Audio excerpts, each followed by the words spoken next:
So where do you get your courage? You know, when as leaders in the community, as leaders in business, we have to tap into courage at different times, right? Even just as individuals, we have to tap into courage.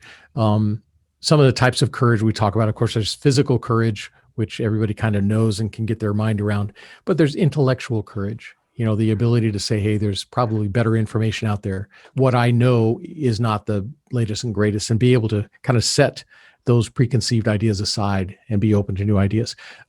Disciplined courage, having a plan and sticking to the plan, even though there are shiny objects around, you know, not get distracted from your goals.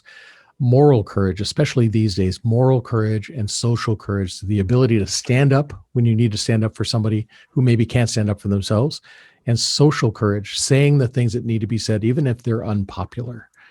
Um, of these courages or different types of courage, where do you get your courage? Where did that come from? Probably my dad. Yeah.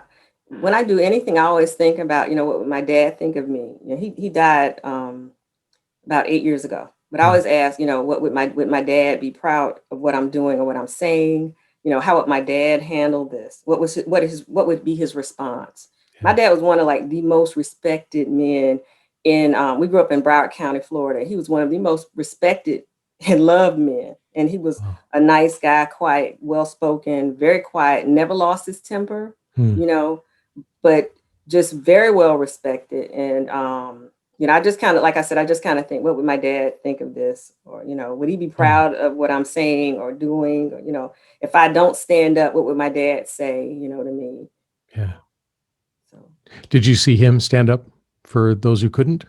yeah, and like I said, my dad was just he was just, people respected him, but he never cursed, you know, um, he never lost his temper. And he wasn't even a really big man. I think my dad was maybe 5'5", Hmm.